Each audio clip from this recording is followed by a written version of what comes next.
New Mexico Magazine features a number of different topics, discussions, events, everything that is going on here in the land of enchantment. Including our multicultural heritage, arts, climate, environment, and diverse people. And joining us now is Dave Herndon, the editor-in-chief of New Mexico Magazine, to tell us what's going on in this issue. All right, so we're talking already about the 2015 issue, the first one of the year. I can't, Dave, I really cannot. But let's talk about what is on the cover of the January issue. The January cover it's a special theme issue. Then the theme is only in New Mexico. Okay. Cool. And you know, that's kind of what we're about all the time. But we're there's a renewed focus on it for this issue and throughout the year. And it touches on all these things that you just talked about: the landscape, the people, the cultures that come together here, in a very unique way. All right, let's talk about La Música.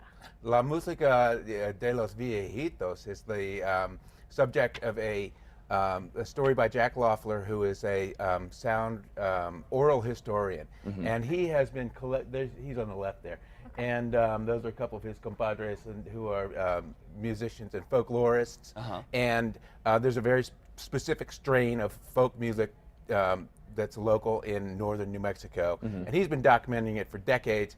And they call it La Música de los Viejitos, which is the the music of the old timers. But they keep the culture alive, and I guess it becomes a question, is the next generation gonna perpetuate it? But for now, it's alive and well. Well, hopefully, I mean, there will constantly be people like that do perpetuate it and keep that going. It's part of our culture. Another thing going on, what is down in Socorro, which I always think is an interesting little town.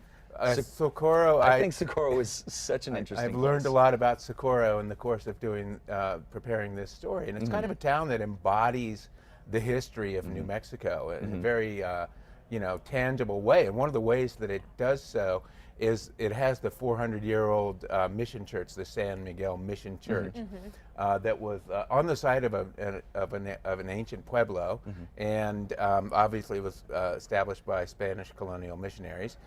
But in recent years, the adobe was starting to crumble, and they had to close it.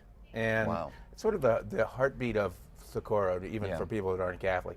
And so they did a lot of fundraising, the usual stuff: bake sales, collections, golf tournaments, casino nights, and everything. And they came up a little short of their target. And interestingly, Conrad Hilton was baptized in that church. No kidding. And the church fundraisers appealed to the Hilton Foundation for a grant. And here's a spoiler alert, but it's too good. The Hilton Foundation donated $1.1 million, the largest gift in the history of the Santa Fe Archdiocese, to complete the restoration of that church. And there's a bunch of there are like 8 churches that are part of that parish. So here we have, again, it's only in New Mexico.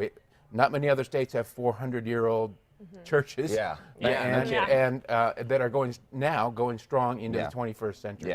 Well, there's a lot of stuff in this issue. I mean, we can make an entire hour about what's going on. Guys, if you want a subscription, head over to casa.com. Great We will have Christmas links to New Mexico Magazine, nmmagazine.com, and it's make a perfect Christmas gift. It really I would. think. Yeah, we'll be right back, folks.